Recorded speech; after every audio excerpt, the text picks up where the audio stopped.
How to hide last seen on Telegram. Hi everyone, welcome to the channel. This is Rose and I'm here to guide you on how to hide last seen on Telegram. Watch the video till the end and without any further ado, let's dive right into the video.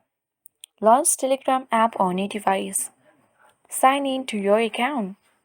Tap three-line icon at top left corner and tap settings.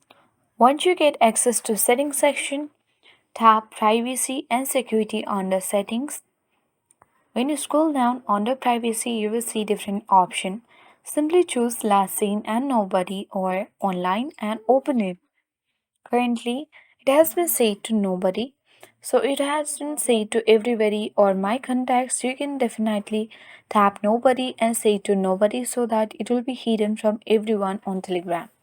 You can also choose add exceptions or you can hide the read time by toggling the button on and then tap the tick mark at top right to make or apply the changes.